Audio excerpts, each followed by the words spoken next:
Okey, saya sambung. Tadi terputus sebab memori phone saya penuh.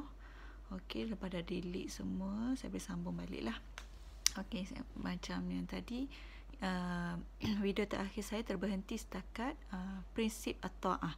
Yang mana prinsip at-ta'ah tadi yang menurut sebagaimana yang Allah sebut dalam Al-Quran, supaya kita ni kena taat kepada Allah, taat kepada Rasulullah dan juga taat kepada ketua-ketua kamu. Jadi dalam prinsip pengurusan Islam dan sesebuah organisasi ataupun sebuah badan ataupun sebuah negara, kita kena taat kepada ketua. Contohnya apa yang berlaku di negara kita sekarang ni, kita dilanda wabak pandemik COVID-19. Maka para ketua kita, ketua dari sudut kesihatan, Tan Sri Dr. Noor Hisham, Perdana Menteri kita, Menteri Dalam Negeri dan sebagainya, banyak mengeluarkan peraturan, mengeluarkan arahan dan garis panduan serta SOP yang mana kita sebagai rakyat, sebagai orang bawahan kenalah taat dan patuh kepada ketua kita, kena taat dan patuh kepada pemerintah kita. Kita tak boleh sewenang-wenangnya melanggar segala peraturan dan arahan yang telah dikeluarkan. Maknanya benda tu bukan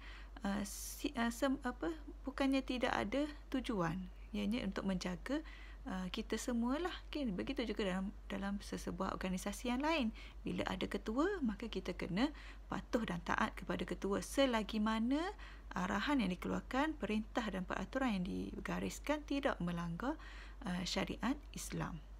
Dan prinsip pengurusan Islam yang terakhir adalah al-itqan, iaitu kualiti ataupun kesungguhan. Semua individu yang terlibat dalam pelbagai peringkat pengurusan haruslah mempunyai kualiti yang terbaik, ada sikap bersungguh-sungguh.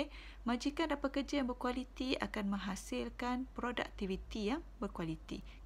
Maknanya bila kita ni ada elemen, ada sikap membuat sesuatu dengan bersungguh-sungguh, maka hasil kerja kita nanti pun akan menjadi produk yang berkualiti lah. Bukannya benda yang dibuat dengan cincai. Orang kata buat dengan kaki, buat dengan cincai, tidak buat sambil lewa, tidak. Kena ada prinsip al-itqan.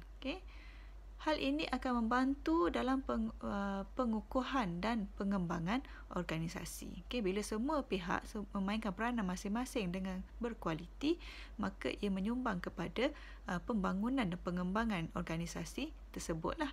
Dan kualiti dapat dilihat dengan hasil kerja yang terbaik lah, yang dihasilkan melalui usaha yang berterusan dan juga penuh dedikasi.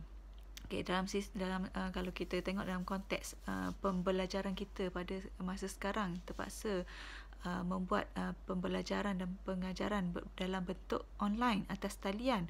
Tapi tak apa, benda tu kalau kita ada elemen kualiti al-itqan, benda itu bukanlah benda menjadi satu kekangan. Kita kena usaha dan ikhtiarlah. Macam kalau dari secara personalnya, macam saya, kalau ada masalah dalam YouFuture, saya cuba juga usahakan dalam Telegram, dalam Padlet, dalam YouTube dan sebagainya lah. Maka kita cuba ikhtiar dan usaha sehabis daya lah, supaya hasilnya nanti adalah yang terbaik.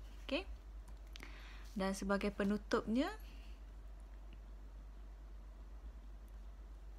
Islam merupakan agama yang sempurna lah, yang lengkap dan yang menyeluruh. Yang tu kita tak dapat nafikan, yang memang kita sering diberitahulah bahawa Islam ni adalah agama yang lengkap. Setiap aspek, sama ada faktor, sama ada aspek politik ke, sosial ke, ekonomi ke dan budaya ke, diambil kira dan memberi nilai dalam sesuatu urusan, termasuklah dalam sistem pengurusan Islam.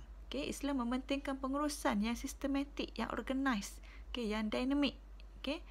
Pengurusan yang baik akan memberi impak yang baik dan positif kepada masyarakat. Kalau kita tengok macam mana pihak Kementerian Kesihatan mengurus dan mentadbir menghadapi pandemik COVID-19, hasilnya adalah positif kepada masyarakat lah, sekaligus memberi gambaran yang baik terhadap Islam. Tanggungjawab menjadi seorang Muslim yang baik dan misali, menjadi contoh, adalah terletak kepada setiap individu yang beragama Islam. Dan setiap Muslim adalah duta-duta kecil Islam sebenarnya. Okay, kita jangan fikir hanya ustaz-ustazah ataupun hanya menteri agama sahaja sebagai duta Islam. Tidak. Setiap individu yang mana mengucap 2 kalimah syahadah merupakan duta kecil Islam kepada orang-orang yang masih belum lagi beragama Islam. Dan akhlak dan nilai yang dipamerkan hendaklah akhlak dan nilai yang baik supaya ianya menjadi pedoman dan contoh kepada manusia yang lain. Okay? Bila dia tengok, oh, orang Islam ni begini. Ianya menjadi asbab, semoga ianya menjadi asbab kepada hidayah lah kepada mereka yang belum Islam. Okay? Untuk itu sahaja lecture kita pada petang ini. Selebihnya kita akan sambung dalam lecture S2 yang akan dijalankan secara sinkronus nanti. Okay, sebarang persoalan boleh tinggalkan di ruangan komen di bawah setiap video lah, dan saya akan reply satu persatu, dan itu saja. Okay, sekian, wallahu a'lam. Assalamualaikum warahmatullahi wabarakatuh.